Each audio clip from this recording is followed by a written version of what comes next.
So I'm going to go ahead and start. So thank all of you for joining us today. My name is Darlene Tennis. I'll introduce myself again. It's a COVID-19 event planning event, and I hope all of you are doing good today. So we want to thank the Silicon Valley Concierge Association. I actually saw this event. Eventbrite did a similar event, and it was very, very interesting. So I told the Concierge Association I really think that we should do this because it was very interesting information. I mean, we are in unusual times right now, and all of us that are event planners, meeting planners, it's all new to us. We've never been through this before. So we do want you all to participate. So you can raise your hand. You can put something in the chat box. You'll see Robert Robledo is going to be our moderator, and he will be checking the chat box or calling on you and unmuting you when it is time. It is best because we are going to have a lot of people join us on this event. If you remain on mute until you are called on to speak, or you raise your hand and we'll unmute you, which Robert will be doing. So again, we appreciate all questions that you have, and we also appreciate answers. So there's a lot of experts in this room. This is all a new thing to us. So whatever information you have to share, links and stuff, put that in the chat box too. All the information is appreciated because there may be stuff that we don't know, we haven't experienced that you have. So we're really here to share information with each other. So feel free to do that. Again, post things in the chat box, ask questions, provide information. If none of us have that information, we may, raise your hand and say, I can answer that question, okay? Let's see, I don't think we are live streaming today. Are we live streaming, Robert? No, we are not. And it okay. is recording though. Okay. So so we will send a copy of this to you after. So you will get a copy of the video, and then we'll send you some of the links, and we'll send all of our information as well after this event is over. So first, Robert Robledo, he has been around for a while. A lot of you know him from the Business Journal. He does a lot of the events, all the best events at the Business Journal. He is currently with the Santa Clara County Medical Association. He's a deputy director there. And so he has a lot of information to share as well in a little bit, and he will be moderating the question period coming up. And then we have Ryan Sebastian. So a lot of you have probably gone to his events. He's with Moveable, and that's a nice picture of Robert there, nice smiley little picture. And he looks just like that too, unlike Phil and I. We don't look like our pictures. So Ryan has done the Taco Festival, all those food truck events that you see. He does Garden at the Flea, San Jose May, the big craft festivals. So you probably have been to one of his events at some point in your life. And then we have Phil Maresca, and he is with Filco Events. Phil is what has been a lot of our mentors actually in the industry, because he's been in the industry a very long time. So we have all, at some point in our lives, most promoters and event planners have worked with Phil at some point in our life. So he is the man behind the scene at a lot of things. A lot of times you don't know Filco is working on stuff, but he is who everybody depends on to get things going. So he has worked on Summer Jazz Fest. He worked on Anna Mark's Art Party, all the music in the parks. He does a lot of the runs, the fundraiser runs. So again, you don't see his name on these posters, but he's the guy behind the scenes running everything. So a lot of us all have worked together, and that's why you'll see some of us chatting with each other, because at some point in our lives we have crossed each other's paths, we have collaborated, we have worked with each other. And then there's me. So a lot of people know me, I should mention, from Marketing Maniacs, which was an event marketing and management firm. And I did a lot of events during that period of time, Schmooze Fiesta, Taste of Willow Glen, those type of things. Now I've concentrated on my own business, which is CasaQ, and I do I design gifts, and I do events and travel. Like you see, I've gone done travel trips to Cuba, to Puerto Rico, to the Albuquerque Balloon Festival. So I do more private, more exclusive events now. I don't do the large public events as much. So I'm usually the behind stand. I do a lot of PR too. So a lot of people hire me to do public relations to get their story out in the media, particularly with nonprofits. Right now I'm doing the tea sessions with San Jose Women's Club. I'm very much a historian, so I speak on ships and all that too, and I'm doing farm worker caravans. So what are we doing now? Because we, you know, our for a short minute there, we were like extinct, right? Event planners, marketers were like, our job doesn't exist anymore. So Ryan is doing Feed the Frontline. He started this campaign, and they send their trucks out to feed all the people on the front lines. So this is a story about what he's doing. Moveable Feast feeds thousands of overworked San Jose healthcare workers.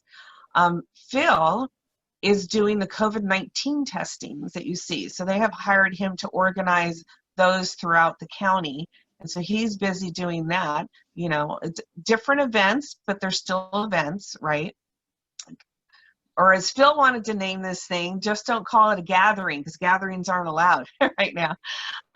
Even though we are producing, and so this is, even though we are producing events or gatherings that have hundreds of people that participate in them, it's not, it's for specific reason, pandemic related reasons.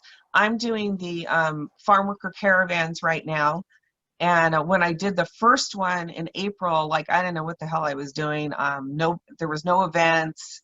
You know, I know Ryan came on it, and Brendan Roston for San Jose Jazz, and had a lot of help with people, but you know, I had nothing to base it on. Like, I had nothing to go by. So I just want to remind people that we've been through this before, okay? We went through the pandemic in 1918 where everything was closed, and you'll see this. I forgot to put do not disturb on my phone. So we've been through all of this, as you can see by the slides, and they closed the schools, the theaters, public gatherings. We've been through this, okay? And this is a picture of, if you notice, it's all women, because at this particular time in history, this is during World War I when we went through the pandemic. So you think we're stressed now, just think how stressed out they were back then, right? So as you can, if you may notice in the picture, it's all women, because all the men were on the front at the time. And these were the ambulance drivers during the pandemic. And then and then of course there were the anti-maskers, which we have to deal with as event planners. And they had anti-maskers back then too. Nothing's new, right? And they were fighting about it back then too. So it's all a repeat. People don't realize. But then the good news is we got to the roaring 20s, right? So everybody got through it. And someday we will be through this. We will be over this hump. And we will get to the roaring 21s, hopefully, maybe 22s. We will see, right? So now we're going to go on to the questions, and this is where we're going to have Robert Robledo to pick up some of the questions that we received when you guys registered. A lot of people ask questions. So go ahead, Robert. Thanks, Darlene. Great introduction there. Yeah, we have been through all of this before, and now we're living it. So it's kind of history's repeating for all of us, and we're having to learn all about masks, social distancing. I don't know if some of you saw the movie Contagion, but it's interesting to see Dr. Gupta in that, and he's talking about social distancing, wearing masks, and now we're living that. So had some great questions come in, so I'm just gonna dive right into them. A lot of people were asking about food service. How can we handle food service? Should that be suspended? How should that work in this new COVID era? So, you know, I want to throw that to Ryan and Phil and see what are your thoughts around the whole food service. So, you know, we've had to take a very different tact in food service, and you know, my background, I'm not so much I mean, I've been doing events since I was like 15 years old. So, but when I really got started, it was around food trucks. That's kind of like what the focus of my work was. And so one thing that we've been able to do is we've been able to lean on things that we've been actually trying to get to be adopted in the industry and to actually implement them now. And so one of the things is now, the vast majority of food trucks, I would say probably any tented food vendor, are most likely going to use Square as their point of sale service. I don't know what the percentage is, but it's probably got to be a 4 out of 5 or so. Square has rolled out online ordering, and so what we've been able to do is have this set up where it actually works pretty well. We you know, everything got shut down in March, and within a period of 10 days, 80 or 90% of our events were canceled within a period of 10 days. And we're like, what is going on here?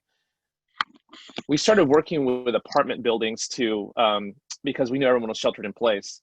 So we started bringing food trucks to apartment buildings. And now we serve, I don't know how many thousands of people that live in apartment buildings. It's all over around these days. And we bring a food truck once a week. That's not a big event. But we have basically set it up where everyone has a chance to order online, and then they just get a text message when the food is ready. So they don't need to go downstairs. They don't need to and then sit in a line and order. They can just simply order from their phone and then get a text message come down. There's no gathering of people in the area of the food service or the food service area. And it's made a huge change in the way that we approach, say, food trucks or any place that you're going to order food.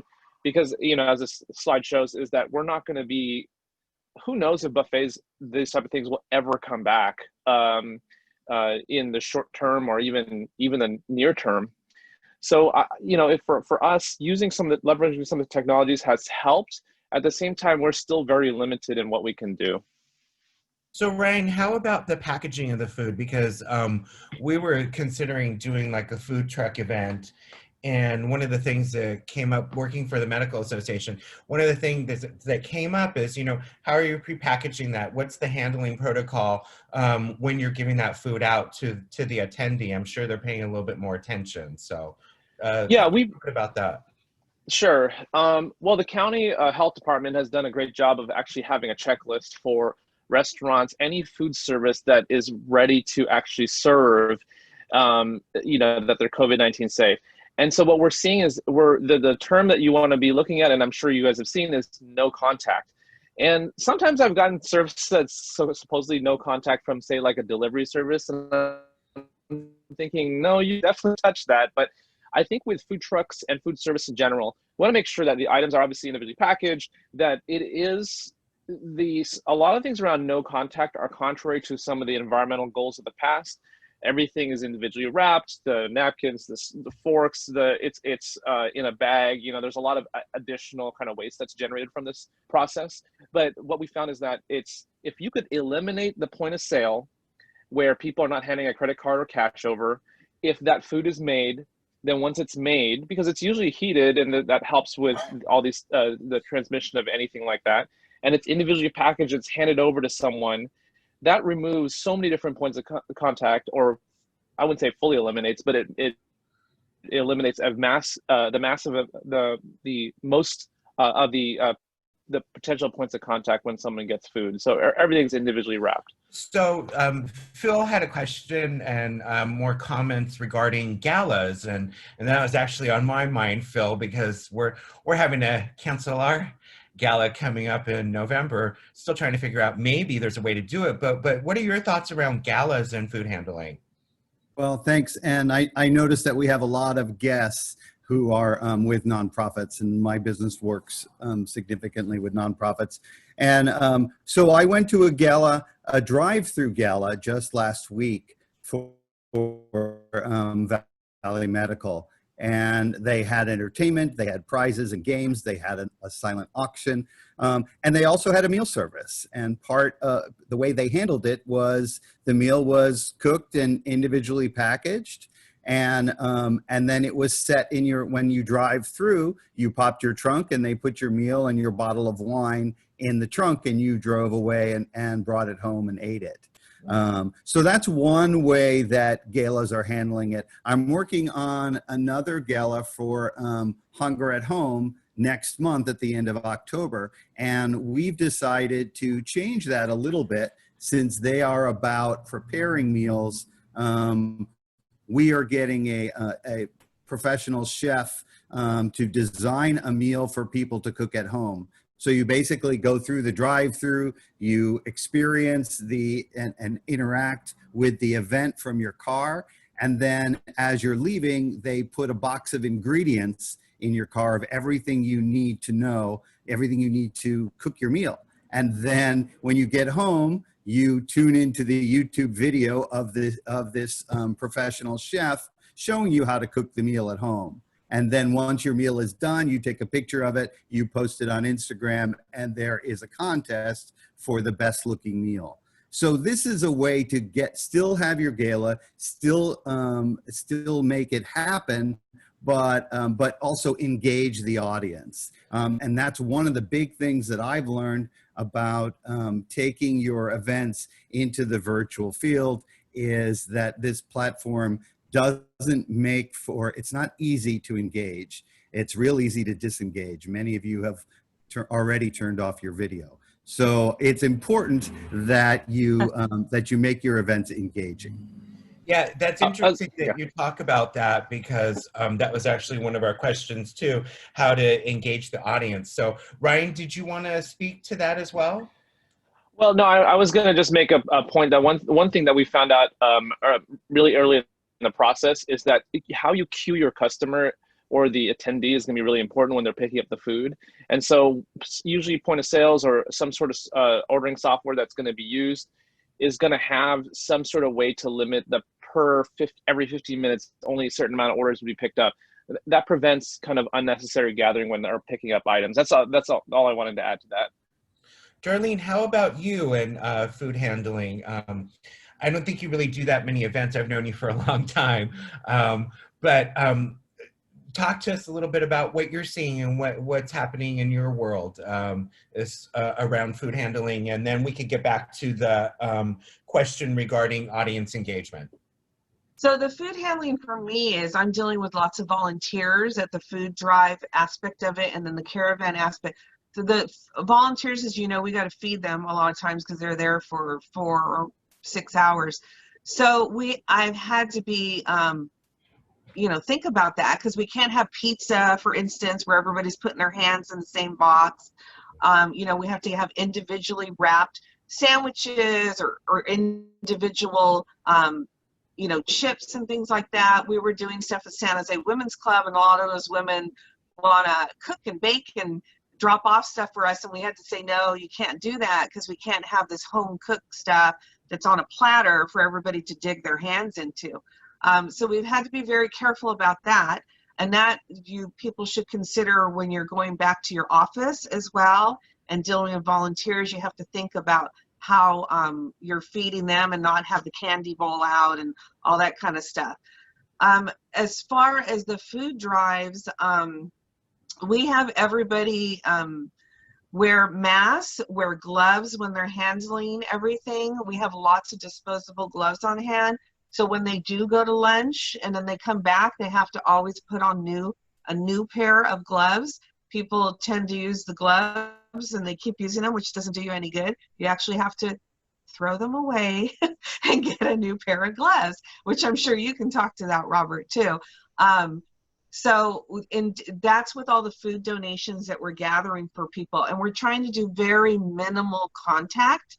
So when people drive up for the food donations, we always make sure that they have everything in non-passenger areas. So in the back of their truck, SUV or whatever, when they are dropping off the donations, they need to pop their trunks, and then the volunteers get it and they take it directly to the truck where we're gathering the donations. So we don't even put it somewhere and then organize it later. It goes directly from one trunk to the truck. And so there's minimal contact. And again, everybody's wearing gloves and all that. The most important thing is not putting stuff in passenger areas so that, there's minimal contact. So, you brought up, before we go on to another question and section. You brought up about gloves and PPE. I'm curious from the three of you, how has it been to secure that personal protective equipment? And before I have you answer that, I know in my field, so we represent 4,400 doctors, anywhere from the Kaisers, El Caminos, down to the small shops. One doctor could be in the office, and et cetera, et cetera. What we did is, thank goodness for Gavin Newsom, secured a lot of PPE for us. And so we did 2 PPE drives where we gave out boxes, 2 months supply, to solo individual doctors who can't afford this stuff, because every time they see a patient that has possibly COVID, they have to change their mask. They wear those masks all the day, every single day for the whole day, which, by the way, everybody, please don't forget to wear your masks when you're out and about. But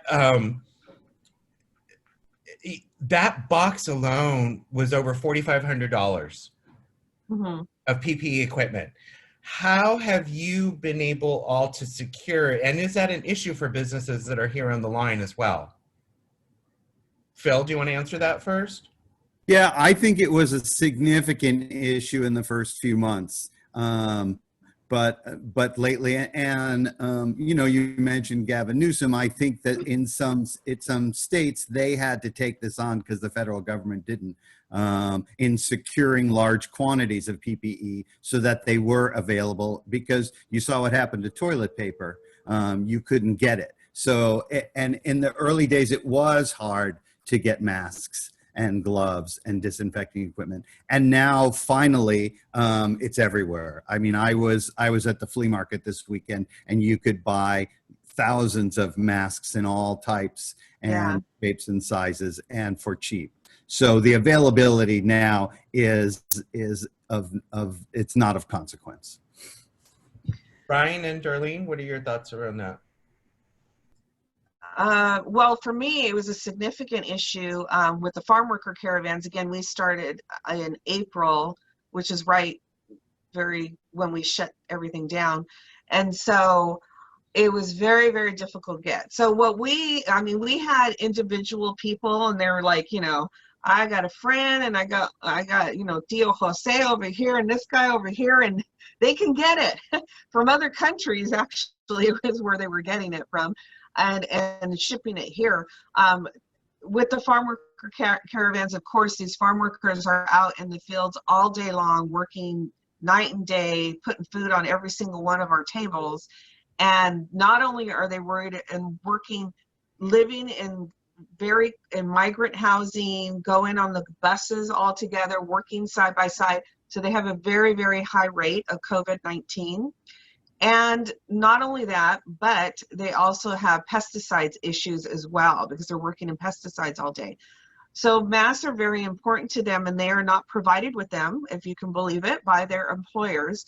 So we were trying to get masks to them. When we got the masks in on the farm worker caravan, they were immediately set aside, separate from the food and the other household essentials, so that we could get them as quickly as possible. We still do that now, because now with the wildfire smoke, we're switching to the N95 mask for them, because they're having to work in smoke all day long. And I know a lot of people have been affected by that, just being outside 10, 15 minutes. They're affected by it. If you can imagine having to work in wildfire smoke all day long.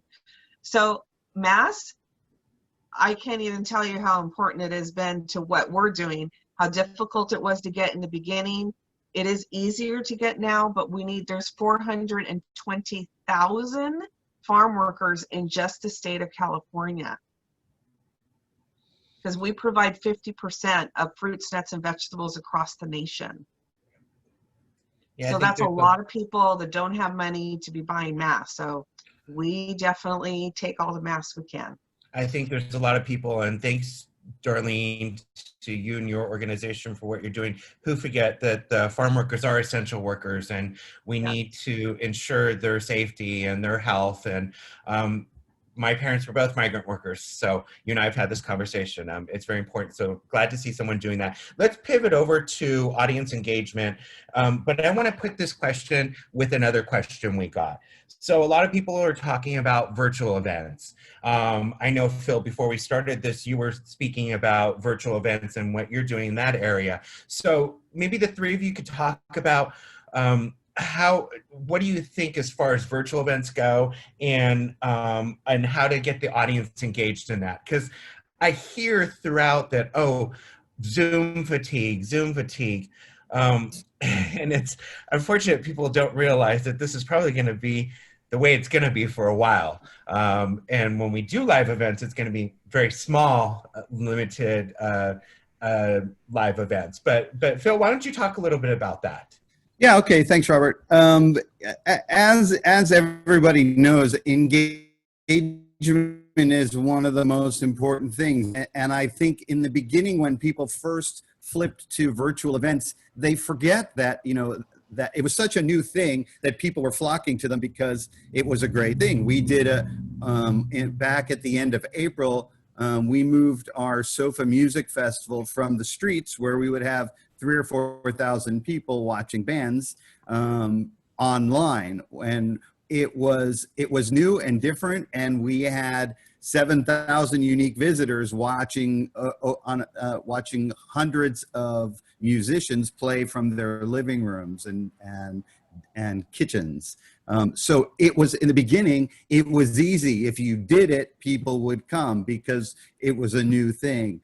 Now it's really important that engagement happens, and that there are many ways. One of the best things about Zoom, I think, is the chat feature, because it does allow you to see people and have conversations with them without interrupting the flow. And I encourage you guys to use the chat feature in this to talk to us or to talk to other people in the room that you see. I am in week 25 of a bingo game that I started right when the pandemic hit. I was doing an 80s musical bingo night in a bar in downtown San Jose. And then the following week, I was doing it every Wednesday. And the following week I said, well, I have digital bingo cards. Let's try and do it online.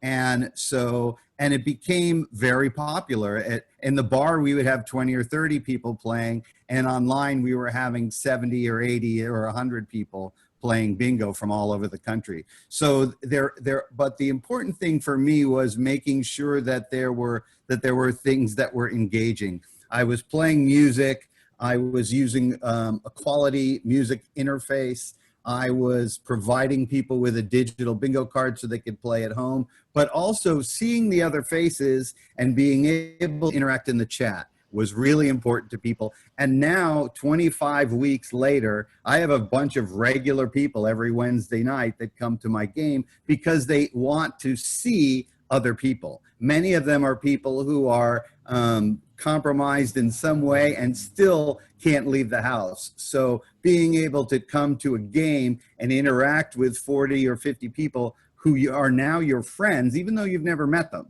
they're now your friends and you see them once a week. So kind of like a book club or other ways that people get together, there are ways to engage people, even in a Zoom chat. Yeah, I think. Phil, it's interesting. Oh, I'm sorry, Darlene. Let me just throw in something here because it's interesting that Phil brought this up. He has people from across the country. I think that's one thing that COVID has done too. Our events just aren't local anymore. Now they're open up to a larger audience, and you see that happening with conferences. We just had a conference for association executives, and there's people from throughout the country. So I think that's one cool thing that's coming out. So thanks for bringing that up. Darlene, go ahead. Oh, I was going to say, the first virtual event I did was actually my dad's 90th birthday party. It was on April 1st. And we, of course, had planned to do a party for my dad, but that had to be canceled.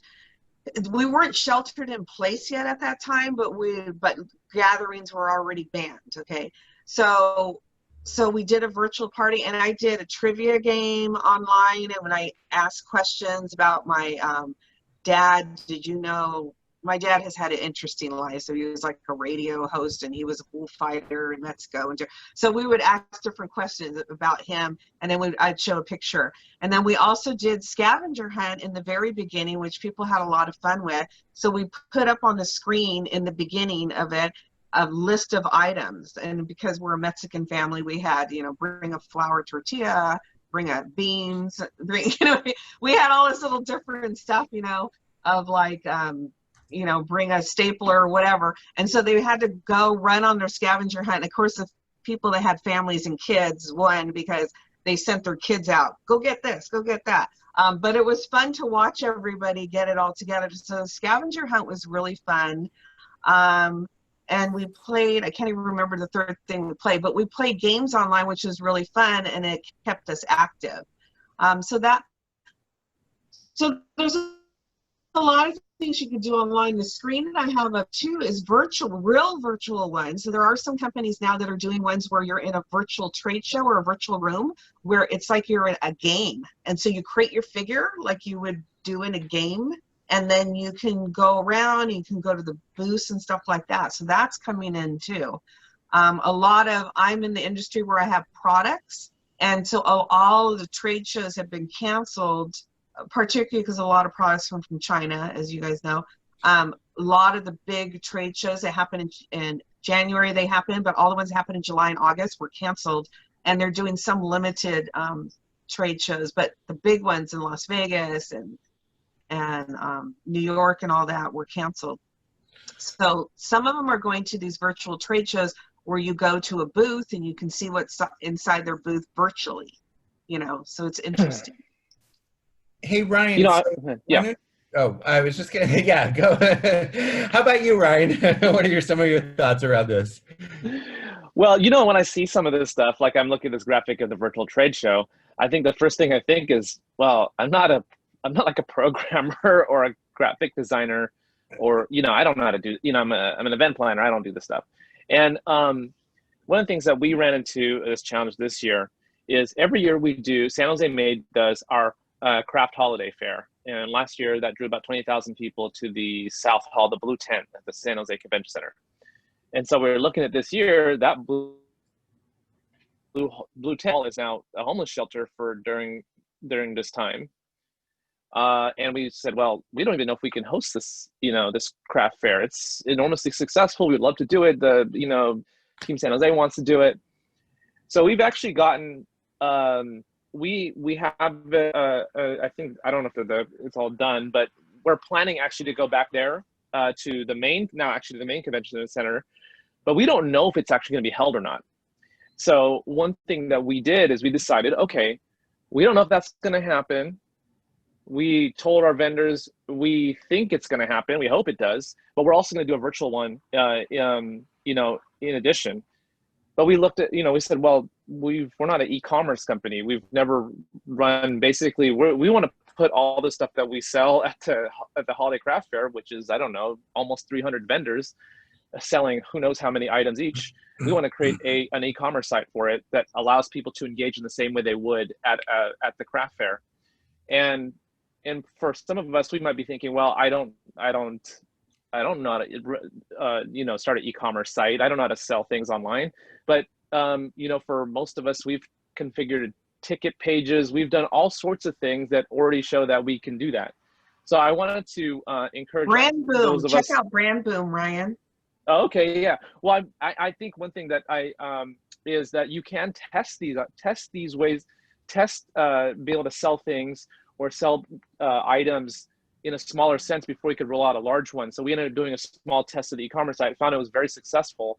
And now we're able to move it to the next stage that would actually help our vendors be successful and also still allow us to attempt to pull off this craft fair in December, assuming that the county and the state would allow it.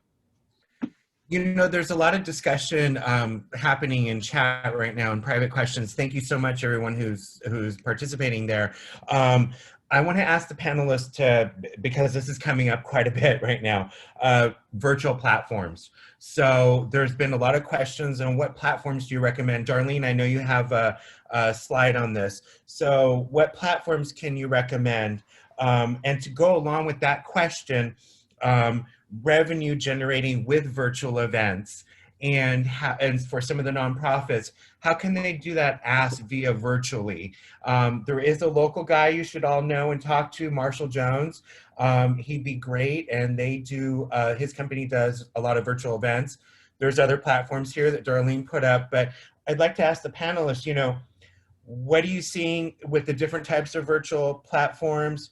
How do you generate revenue? And how do you make that ask of your sponsors or attendees? Or, you know, a lot of people are doing that silent auction thing. So how do you virtually do that? So Phil, do you want to start out with leading that discussion there? Yeah, sure.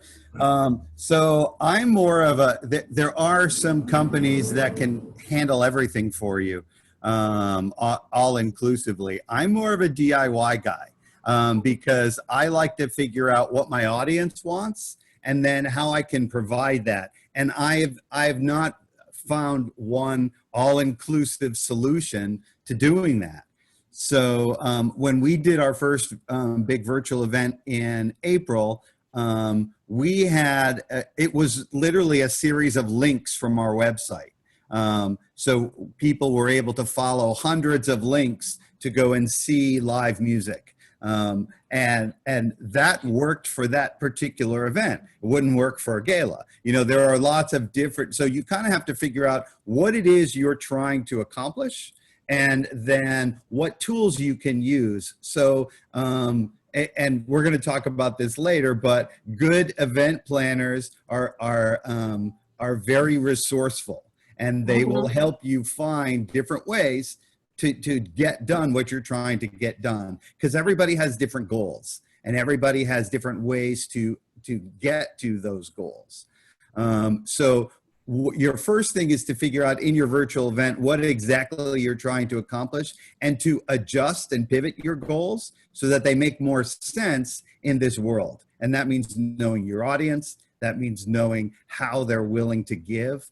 The tools of giving are no different online than they are in person. Everybody's using credit cards. Everybody's using Square and other, and BitPay and BitPal and other ways to make their things happen virtually. I easily took a bingo game and figured out a way to make it raise money, not for me, but for local businesses, because my concern was, how are my friends in the bar business and the restaurant business in downtown San Jose, how are they going to survive this, and what can I do to help? So use your creativity to make things happen. People, just because they're stuck at home and working from home, going to school at home, that doesn't mean they aren't still willing to give. People are the same people who are willing to give sitting in a room having an expensive dinner in an expensive location. You know, galas are realizing that, whoa, I can do this virtually, raise a lot of money without all the costs of paying the hotel for the room and paying the caterer for the food and all those other huge expenses. AV has become, you know, I'm sorry for my friends in the AV business, but you can do a lot more virtually, technically, than if you were trying to make magic happen in a room full of 1,000 people. So you really just have to think about the new platforms that are available to you and do some research and figure out what you want to do. And then how does that apply to your event and your audience? You know, you bring up good points there, Phil, and I actually went through some training that the Society of Association Executives for California provides, and there's so many more platforms than what's listed right now for everyone on the screen. Yes. That you can look into and that meet all your goals. But it's really, I think you said it right, you know, what is your ultimate goal that you want to accomplish, and what platform is going to serve that needs? Let me go you to may Brian, have to adjust because your goals. I'm sorry. That's the other point. You may have to adjust your goals correct. and adjust who your audience is now that you're in this more virtual world. And I think AV people are, as we're all having to pivot in this new COVID world, I think AV people themselves are trying to figure out, how can I still survive as a business, and what can I do? And so it's interesting, that aspect as well. Ryan, we haven't heard from you much. So what thoughts do you have around this whole virtual world and events? You know, we haven't really done too much of this type of thing. And I think one of the things that we're trying to rethink is, you know, what I found is that my team and myself, we're naturally drawn to coming up with solutions for a challenge, or the mechanics of hosting an event, you know, putting all the things together and trying to figure out what's our to-dos and how we're going to get people to show up. And I think one thing that we're trying to unravel is, so what, you know, one is, why do we do this in the first place? Like what actually drives us to do this work? And what I found out, you know, for instance, when I was growing up, my parents, we called it the sala. It's like an entry. It was like the formal living room in our home.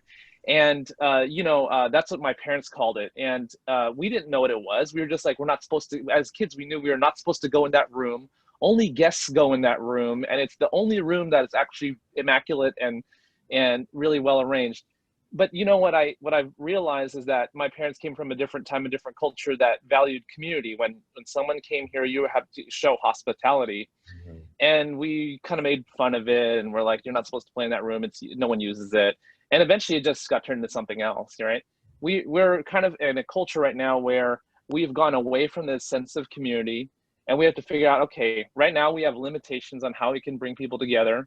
But what is actually what are the reasons? Because I think we can be fixated on the methods of bringing people together back, instead of, okay, well, what are the, you know, why are we even doing this work? Why do we do this? Why do we like it? What draws us to do it? And I think that's an important question to ask ourselves, because I think if we get stuck on, you know, honestly, there's tons of platforms, tons of tech companies want to take all your personal information and, you know, resell it to someone else in a different country, or the government. Who knows what's going on? But why are we doing what we're doing? And I do think I see everyone here on this panel that's doing stuff. They really genuinely love working with the community, value it. It's part of their DNA. And we need people like the folks here. I know some of us are probably struggling with what are we going to do in this space? But know that your work is super, super important.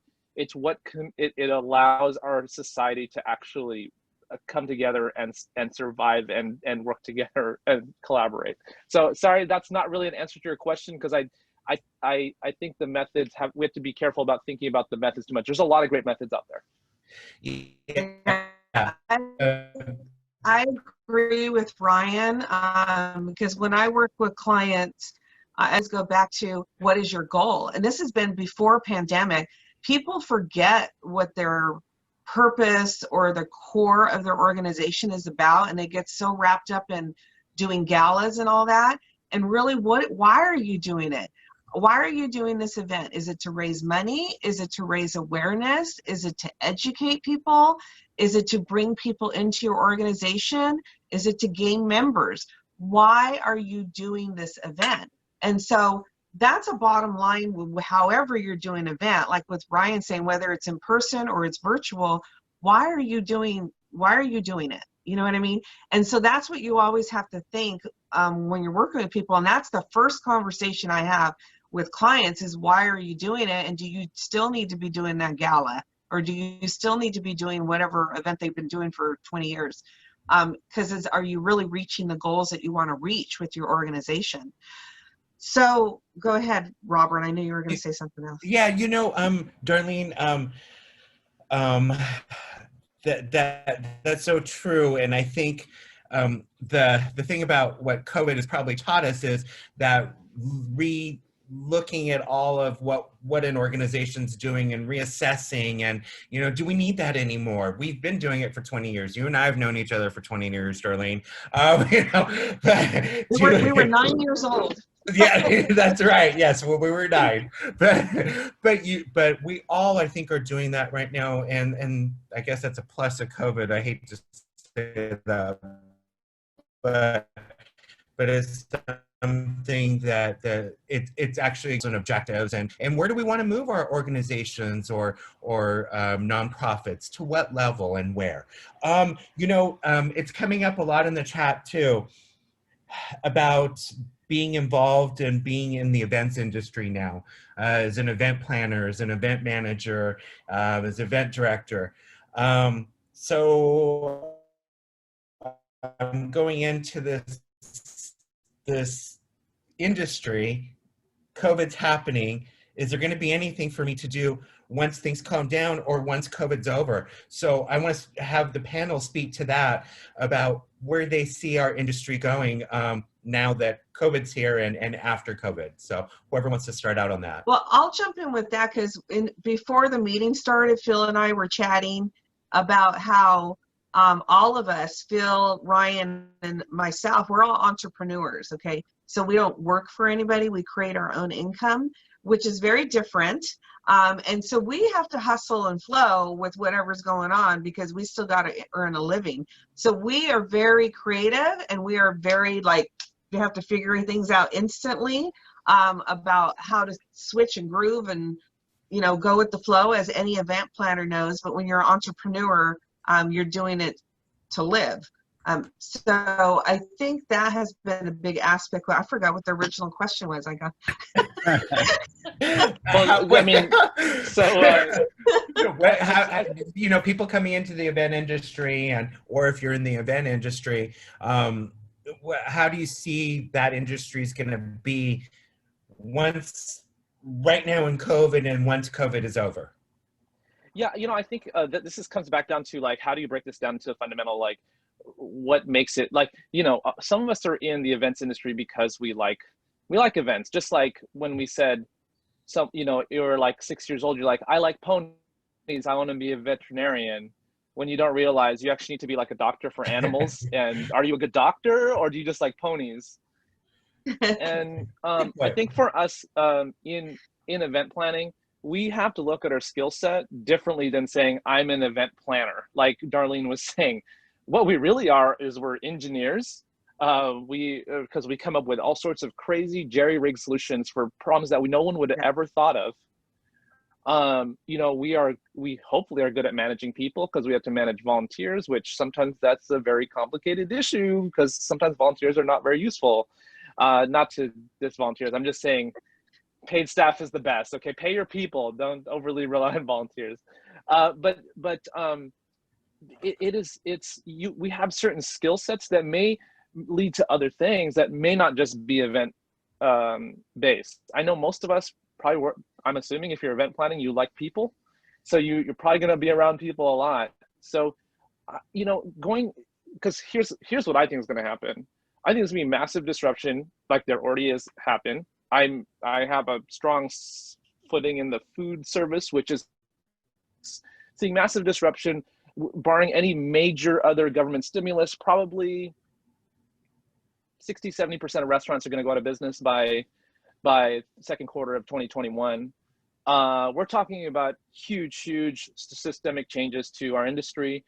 And I think, in the events business, there's going to be huge changes. So I think for all of us that are working in this industry, we should be thinking, okay, what is my skill set? Not just what am I passionate about, but what are the things that the different things that I love doing, or that I'm really good at doing?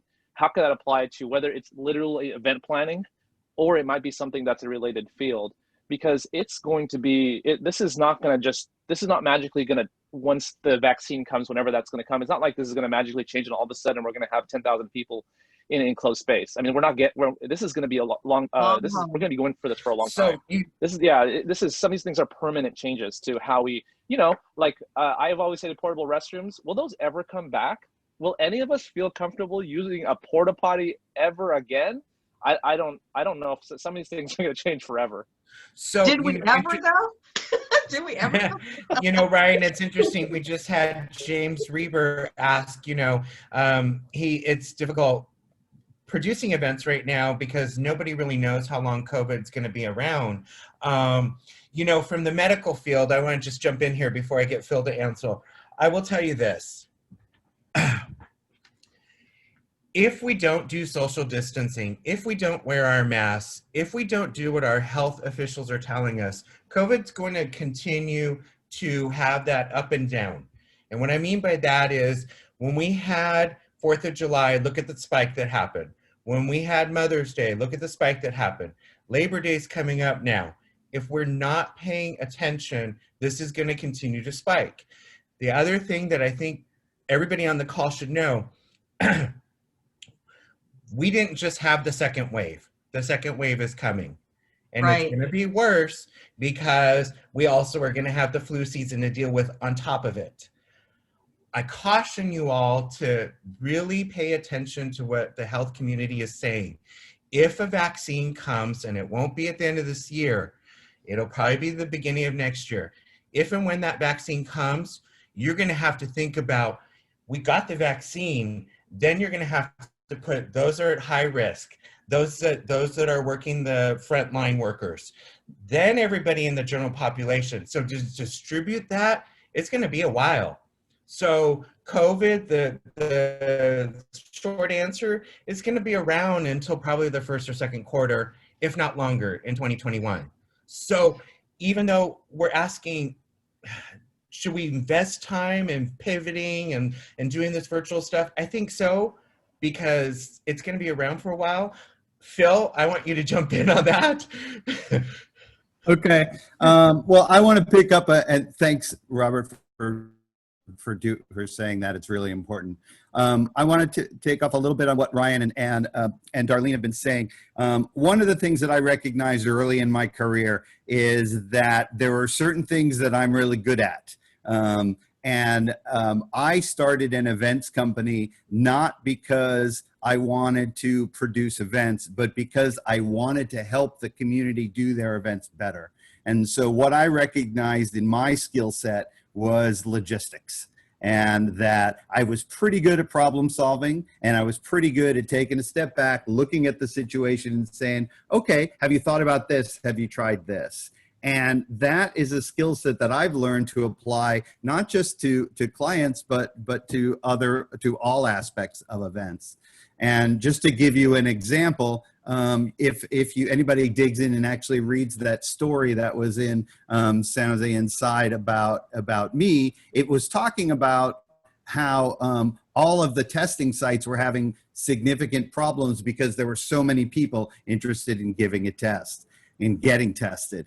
And what I did was just take a simple event solution like wristbands, and we assigned, like Ryan assigns times for people to pick up their food. We were giving people a wristband that said, come back at 10 o'clock, come back at 1 in the afternoon, come back at 2 o'clock. We used wristbands to create a virtual line, and it not only reduced the impact on the COVID testing sites, but it also gave people kind of a sense of relief. When you're standing in line for 4 or 5 hours and you don't know if you're going to get a test that day or not, that's a significant amount of stress. And you're there with your family, or your family's waiting to get home for you, and you have to get this test because you're going back to work in a week. So sometimes there are simple solutions that are out of the box. And so I recognize that it doesn't matter COVID, not COVID, working with testing or working in virtual events. It's using your own skill set. And I recognize that the nonprofits and the other people in business on this call, you have to figure out what it is you're good at, mm-hmm. and use the current situation to accentuate your skills and figure out, how community and getting things done a little better. People also asked about swag items because we're so used to going to trade shows and giving out some sort of swag. So real quick from all three of you, Darlene, what are you seeing that, how are people getting swag, or how are they handling that, delivery, that sort of thing? Well, I'm going to go back to what Phil and Ryan were talking about, because I think all three of Okay. us like people, food, and music, bottom line. So we like helping the community, so we're in it. The other thing I want to mention about event planners is we are first responders too. If you ever Google like the top most stressful jobs in the US, and event planners are in between police officers and firefighters every year. I kid you not. So look up the most stressful jobs. It's because, as Ryan was mentioning before, we have to think of things immediately on the spot when stuff is happening. So we have to be very creative thinkers and very quick on where we're doing stuff. The reason why us three have been able to do events during a pandemic is because we had that experience already.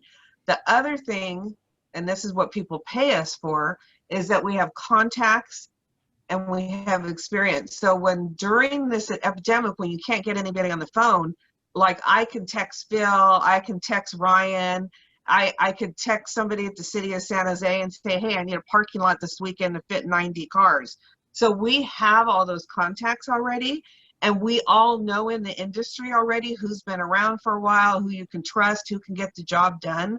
So that's what people actually pay us for when they're paying us. My skill set is marketing and public relations. I mean, that's what I'm really good at. I think people know that.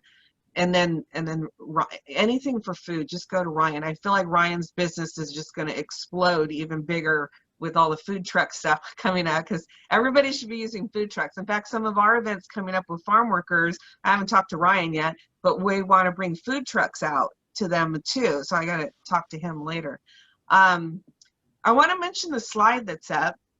Somebody had this idea to do these wristbands, because wristbands were mentioned, and which can be used now, but really in the future. As you know already, there are some people that don't want any contact whatsoever, even before the pandemic. So they have this idea of doing wristband nails with colors, saying what the level of contact you are comfortable with. And I thought that was a really good idea. And then I'm going to go to the swag bag thing, which I do have a slide for that. So I know some people, go back one. Go back one again. I know some people are giving out like little sunshine kits to their members, or they stay well things they're sending out to their employees and stuff, sending a little something in the mail. Hopefully that will survive the USP. It's another topic, but sending them something. Also, I just had a client, so I sell those face masks and stuff from Mexico that are like the top I'm wearing. I just have people from funerals, doing funerals, they're giving out the face masks as a memento. I just had a lady, purchase actually 50 of them because they're doing a larger funeral, and she's passing out the face mask, pretty face mask with a little card. We printed up little cards for her that she was giving out. So there's different things. This particular bag is a pandemic bag. It has a safety key. It has a little hand sanitizer in it, a face mask.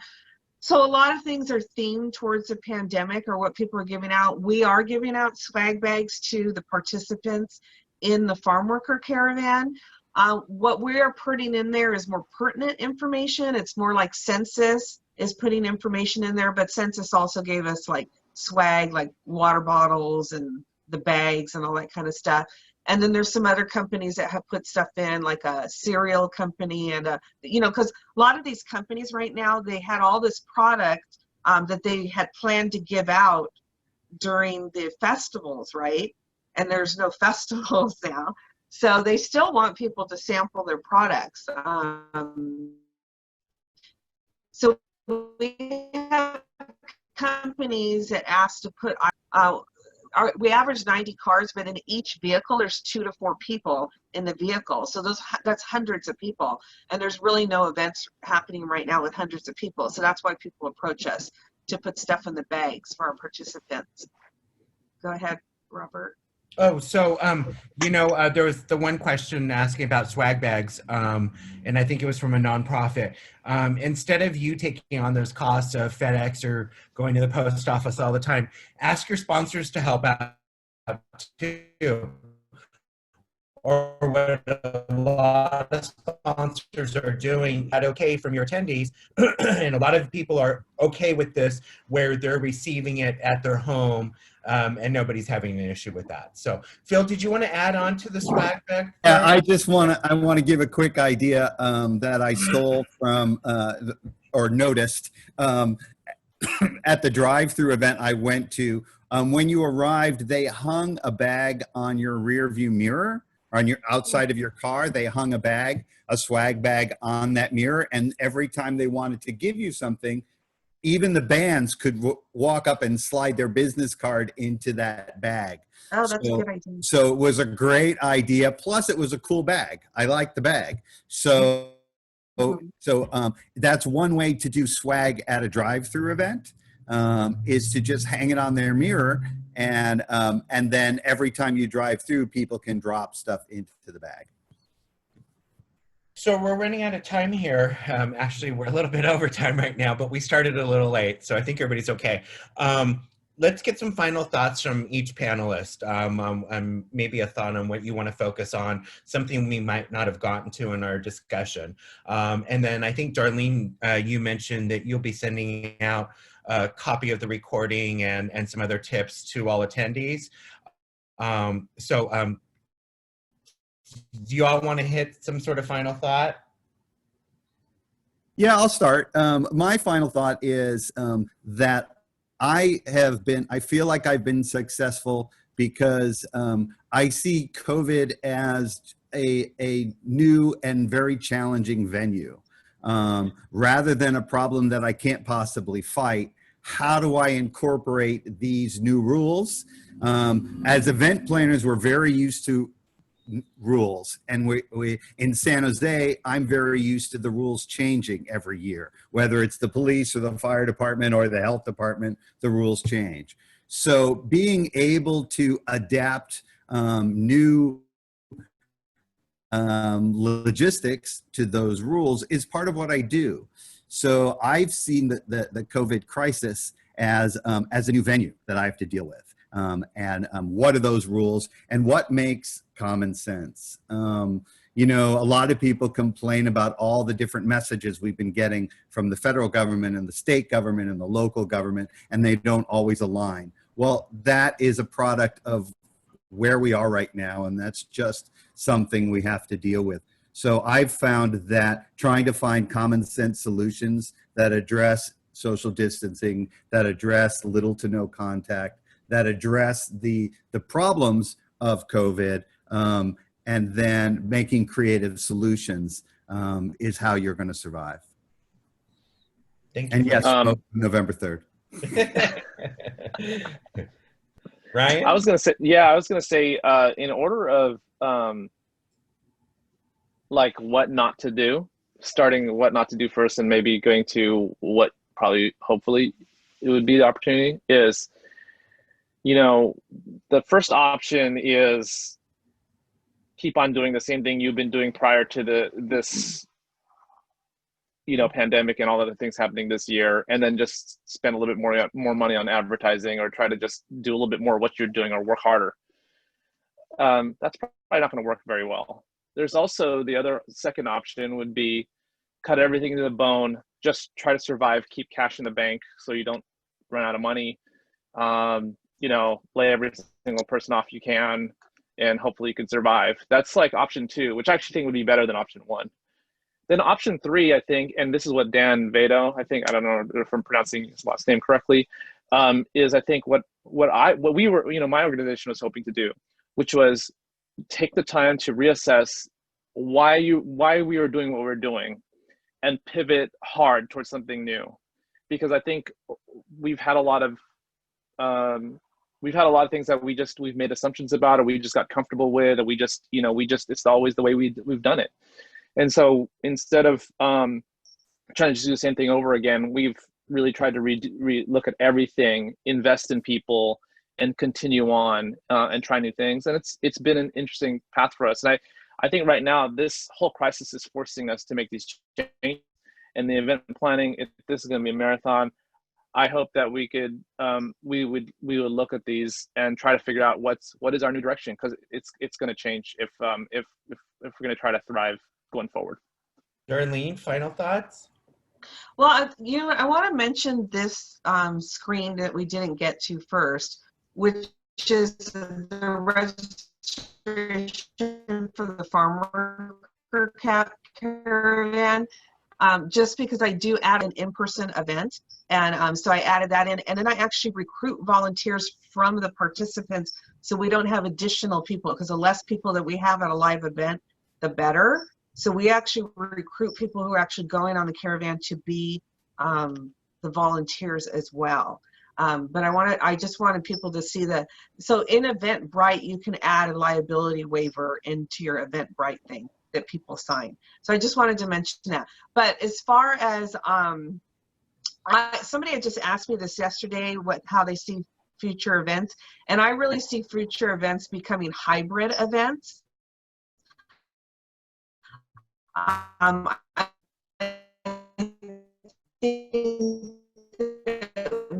There is good, and now we can all see each other's faces. Okay, when we're in a room going to a webinar presentation, we always see everybody's backs, right? Because we're in a room, we actually see each other's faces and we see each other's expressions. So that's a good thing. I have also been doing a lot of virtual events. The other good thing is that I've been able to get like a New York Times bestseller. I have an international children's attorney coming to speak on the kids in cages a thing. And these are people that I would probably not normally be able to get to speak without paying for their airfare, their accommodations, all this stuff. So I'm saving a lot of money on that aspect of it. And I'm getting these speakers who, rather than taking them 2 days to come out to an event because they got to fly out, do the event, be there, hang out, it could be a 2-3 day commitment for them. They're actually just committing more convenient for them as well, because they can do multiple events across the country for speakers and things. So there are some pluses to doing virtual stuff. And again, like this meeting, we're going to send it back to you and you'll be able to review it again. So you'll have that recording.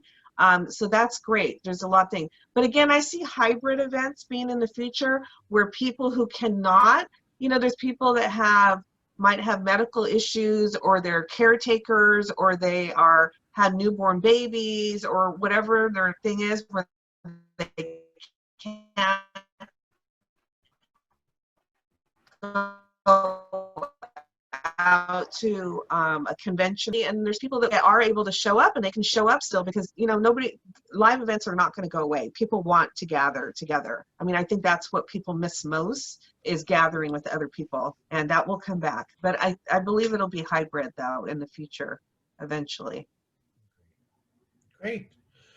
All right. Well, this was a great discussion. I want to show this too at the end, because I had another lady ask, how do you connect with people at events? So I wanted to show this short 2-minute video. Oops. Let me go to I had my screen full open because I wanted to see everybody. Now I gotta close it. Oops, sorry. But I wanted to show this short 2-minute video. Oh, goodness, if I can get to it. Here we go.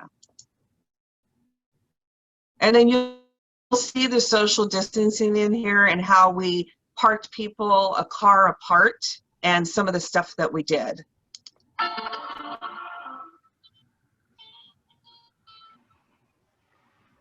Somos humanos. Yeah. Woo. Check it down. Dilo.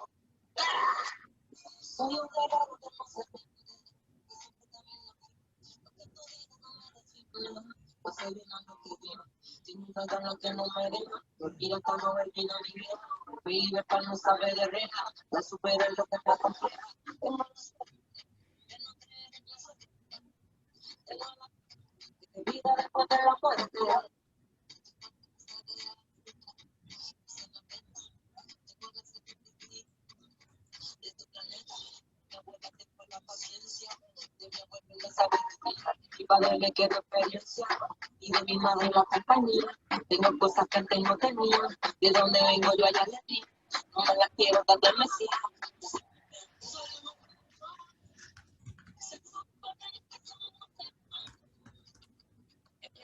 Okay. We have about 90 vehicles. San Jose to San Juan Bautista.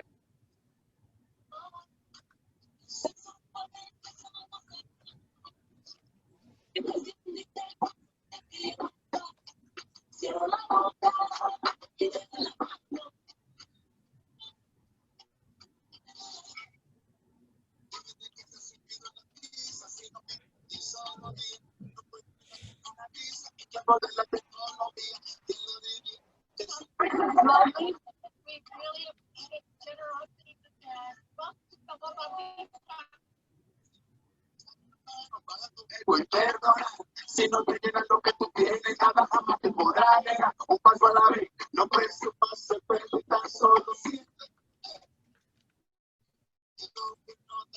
Or the donation, it certainly goes a long way to support so many families that need our help now.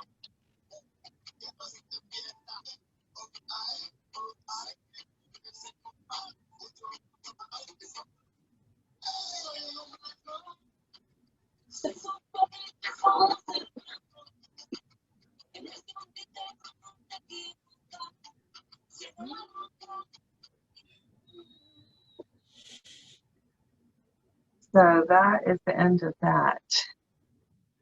So I think we are going to open it up to people as well, right, Robert?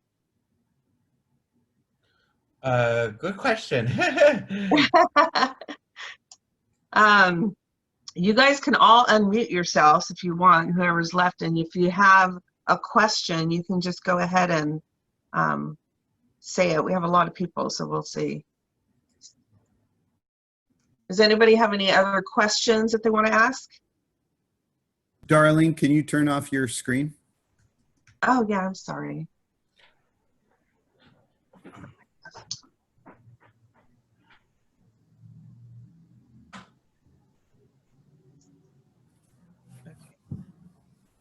Is that good? Hello, everyone. So this is a time you can make your screen really big. Just pull it out to the full size of your computer, and then you can see more people when you do that.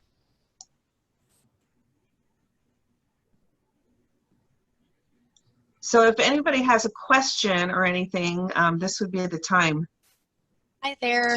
This is Maya Martinez-Belay. Thank you guys so much for hosting this today. It's so appreciated. I wasn't able to participate on the full call, but I look forward to seeing the recording thereafter.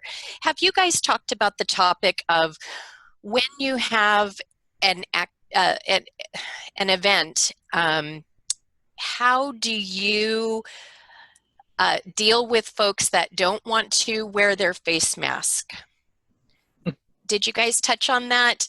Because we host, or I host, a classic car event with music and cars, and we occasionally have folks that refuse to wear their mask, and I don't want to, you know, be, I don't know, it's just been really much of a challenge, so I'd love to hear what other people are doing when they have to face that type of a thing. So for me, I had the what I do is I don't tell anybody where we're meeting, actually, at the Farm Worker Care.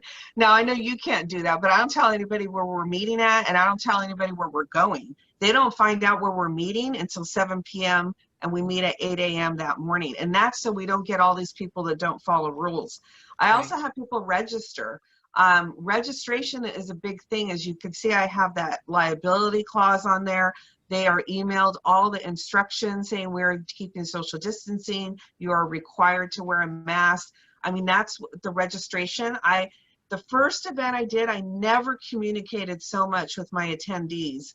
On that first event that I did, because I actually planned the first caravan in 6 days from start to end. And I sent them a bunch of emails. We printed out instructions for them. We give them a caravan packet.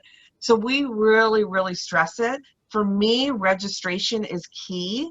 I don't know how that's going to happen when you have public events again, because for me, people that register, people that sign liability clause and all that, they're usually people that follow the rules, okay? Right. People that don't follow the rules are the one that shows up at open public events. And then, you know, I haven't had to deal with that because, again, I'm very strict on registration and sending out information that they are required to wear a mask.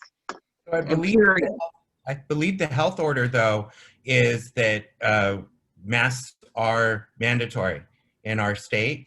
I know here in our county, in Santa Clara County, if you're not wearing a mask, you're out and about, you can be fined. There are other counties that are similar to that.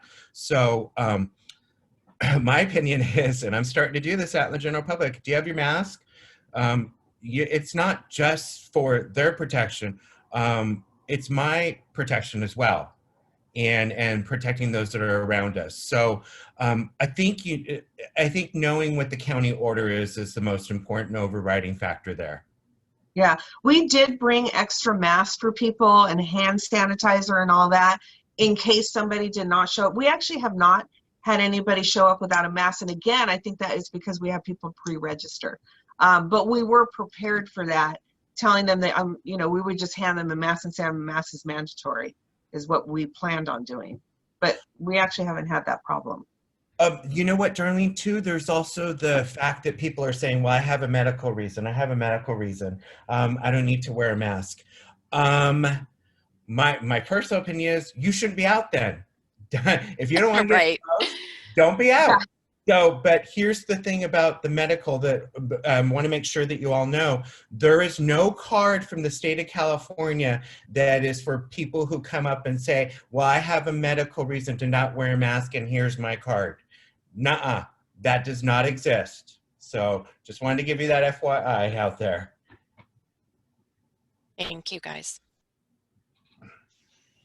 Yeah, the mask thing I think is maybe an issue when we, right now as we're opening more. Well, we know it's an issue. I've seen people argue already in a store. So. Oh, can I say something? Yeah. This is Carlos Diaz, the DJ. So I DJ'd my first wedding this last Friday, and it was for 60 people. And although they were asked to wear masks, because I think for private events, people kind of feel like it's, you know, it's not so much public and they can kind of make their own rules amongst themselves. There was very little mask wearing, and there's some wore masks a little bit, but I think they kind of will be giving each other passes because they're, you know, family or friends. So I think for private events, there's going to be pockets of people that are really just going to disregard it. And I also think that this has dragged on so long that people are getting desperate. And I really believe that after January 1st, a lot of people are going to start disregarding these mask rules because they're going to basically start thinking that it's enough is enough, and they're going to be willing to unshackle themselves in their own minds and deal with the possibilities of infection. So I hope that a vaccine or solution is found soon that's reliable.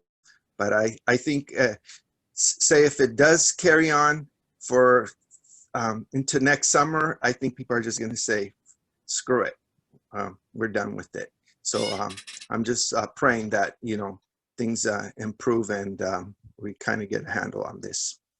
Well, I'll just interject here. Besides Zoom, go ahead, Jim. I don't see the people that I know doing that at all. You know, this is a disease. It's real. people are dying. 1,000 people in the United States are dying every day. That's not stopped. And the only reason it hasn't stopped is we have no leadership, and we have people with ideas like, well, I can just pick a time. You know, it's just like, let's pick a date at which we'll stop obeying stop signs. You know, it's ridiculous. And the mask that somebody else wears is to protect me. The mask I wear is to protect them. So it's a different sort of covenant.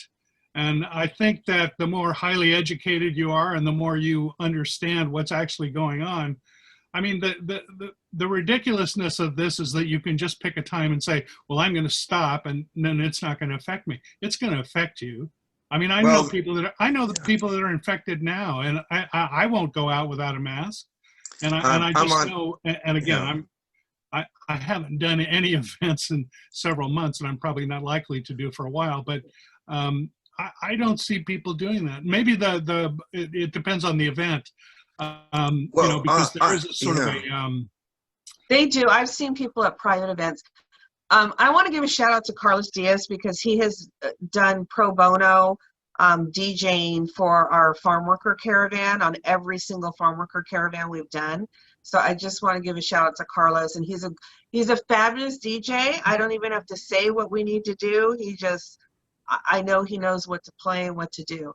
I was going to say something else that you were saying, Jim. Oh, and I just wanted to say, I believe in the mask wearing, and I insist on it when I deal at like my shop with my customers. But there's a certain chunk, and there's no way around that. At a point in time, it's going to just blatantly be disregarded.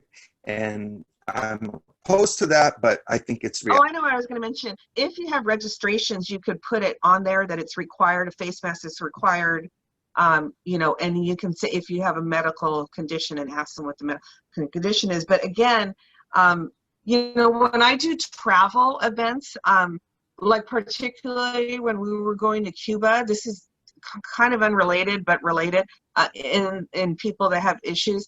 I warned everybody going to Cuba, if you're vegan or vegetarian, like Cuba is not the place for you unless you want to eat rice and beans the whole time. You know what I mean?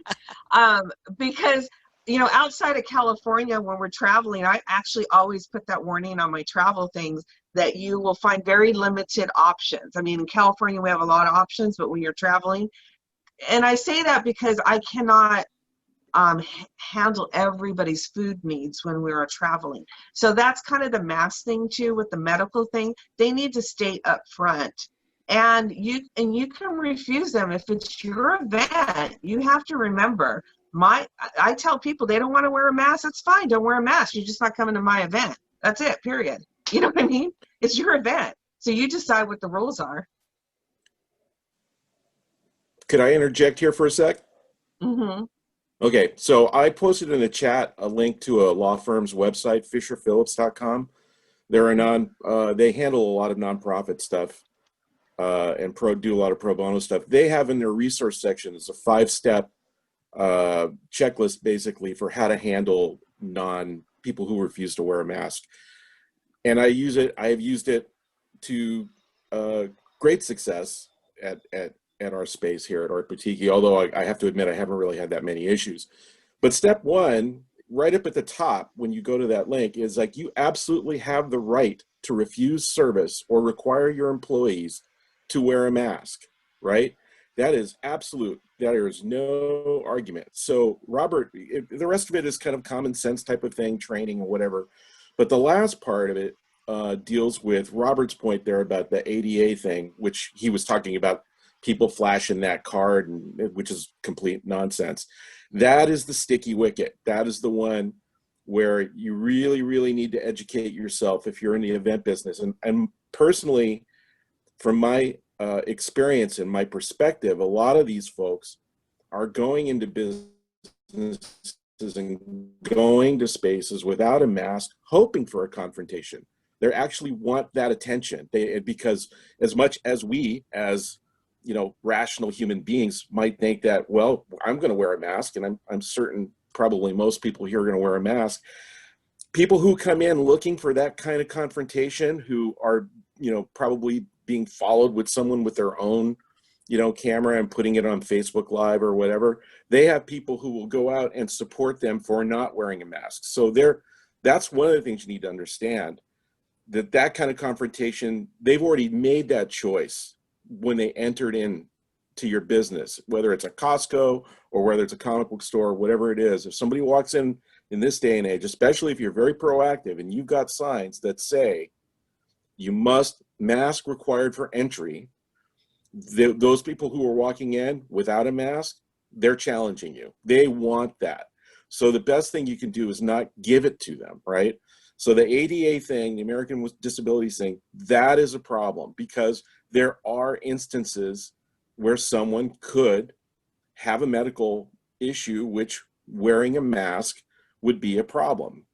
But the thing that's in this website that they point out, and this requires a lot of research and training on your own part, the thing that's on that website that's very important is that you are, because this is a public health emergency, you can't ask them, first of all, what their disability is. However, you are under no obligation to actually allow that person to be in your business or at your event without a mask.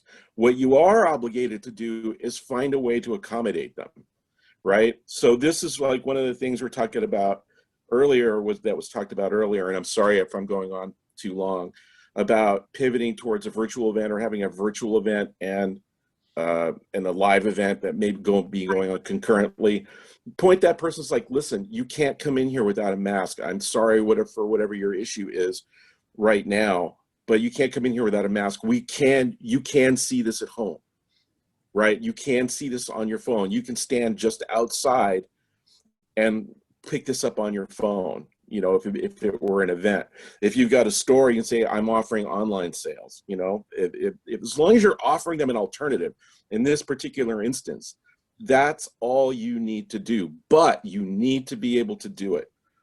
And that's the kind of becomes a sticky wicket. So I would recommend going to this company or this firm's website, checking out that it's under their resources. I don't have the exact link to it, but it's very informative, and it's something that if you're going to push forward and start doing live events while we still have a pandemic, even at a reduced capacity, that you need to be prepared for.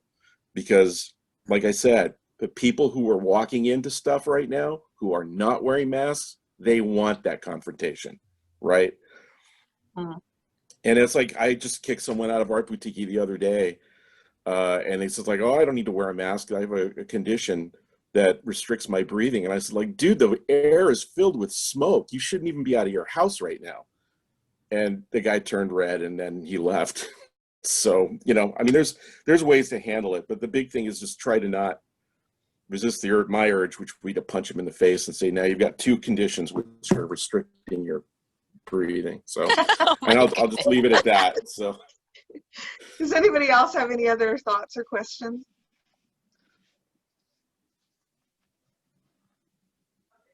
No thoughts, no question. I see a lot of people did not use their video this morning. I guess it was too early for them. Yeah, nobody needs to see this. Yeah, so. So I have a question. Mm-hmm. This is Carlos again.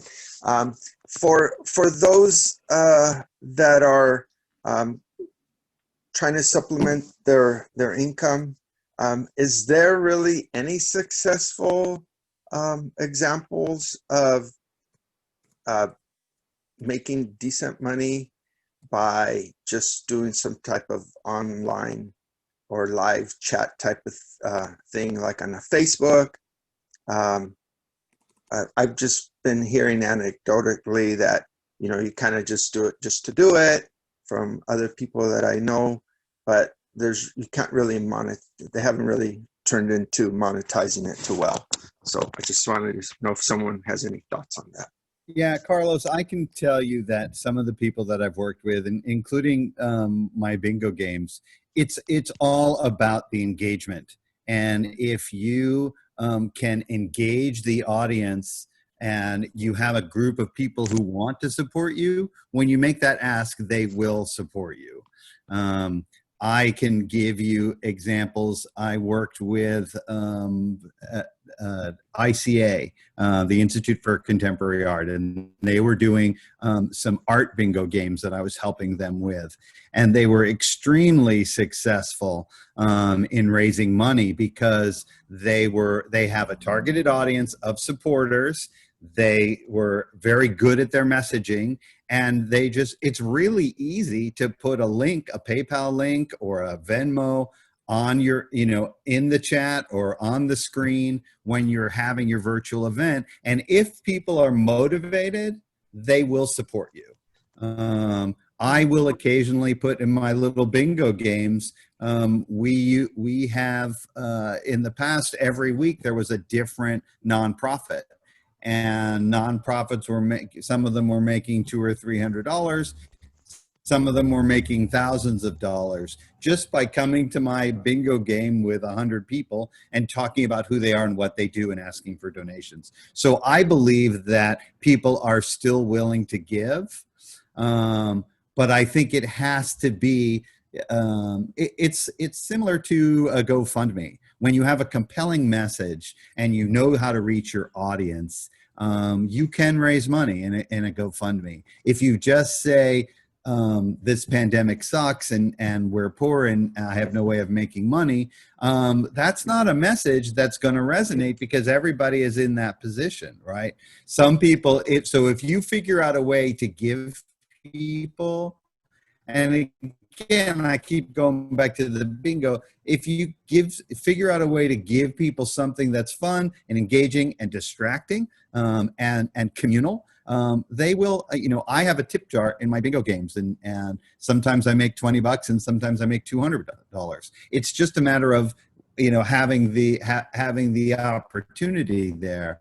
So, there can be money made, and there's no secret recipe for that, except that the more people are engaged and involved, and the more you know your audience, I think the more opportunities are for making money. And the virtual events that I work on, people are making money. And a lot of it is that they're grossing less, but their expenses are so low for a virtual event that they're actually netting more profit. I think for Ryan, and Ryan can talk about this, Ryan and I would say we're both pretty good at capturing our audience through emails and through social media and stuff. Ryan's a social media king. Okay, I got like 10,000 followers. I don't know how many he's got on my page, plus, my personal. But they stay engaged with our event. So Ryan's people, like, they go to the taco festival, and half those people, if not more, go to his craft festivals too, because he stays engaged with them. And I know I do. I go to his events. I stay engaged with them and continue to go to their events because I know he's doing quality events and good events that I'm interested in.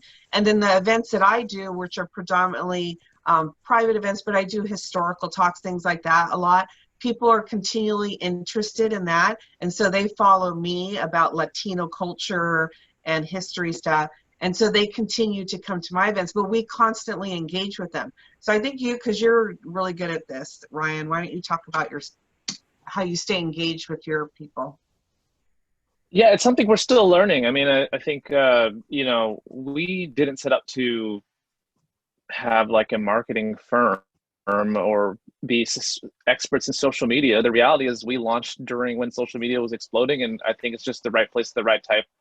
I mean, we had good timing, and unfortunately for us is that we can't determine whether we have good timing or not. Right? We are put into that situation, and so for us, we've been, from the beginning, we've built a social media based kind of marketing approach to our business, and it kind of informs how we do things. And honestly, we thought we were so smart in the beginning. We're like, oh, we just focus on Facebook. We don't do anything ads in the Mercury News, and that's what happens in the newspaper. No one pays for ads in the paper, and look what's happening to newspapers. But we thought we were so smart, and then these social media companies, they're like, hey, sign up, follow us, get everything through here, and then all of a sudden they're like, no, you have to pay for ads now. So Yeah. So it's become very, very expensive to do things through that. All of us pay a tax to Facebook and Google. All of us pay this, this invisible tax to these companies now. So for us, we've been really trying to focus on email. We actually think doing a really good job at email is super important. And believe it or not, I went back to what I did in high school, which is we actually print flyers now for certain things. We actually print real collateral now.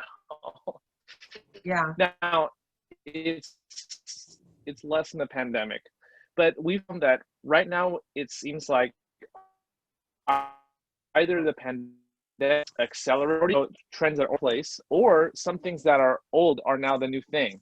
And so we're looking like, what did we do a long time ago, or what have we not done? We're looking at both of those models, and we're seeing that there's benefits to each. So, for us, we haven't, like people ask about TikTok, and we haven't really done anything with stuff like that yet. And we don't really know if it's going to be any like MySpace or something like that. Will this stuff just fall off eventually? But we found that email done right is one of your most effective things. So you always want to make sure you get emails from people when they register. Yeah, so I'm going to second Ryan, and then I get more traction from my email list than anything. I get more responses from I don't know how many of you guys heard about this from my email list or Ryan's, but I get a lot of traction from that. We're way past 10:30, as Robert reminded me right now, so we're going to wrap this up.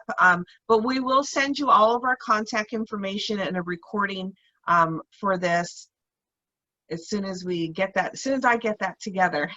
So I want to thank you all for joining us today, and all of you that have given input. And we're going to go through the chat as well, because there'll be a lot of links and stuff I know that put there, and we'll try to send that to you as well. So thank all of you for coming, and I'm going to bid you adieu. Thank you. Thank you so much. It was wonderful. Thank Bye, you. everybody.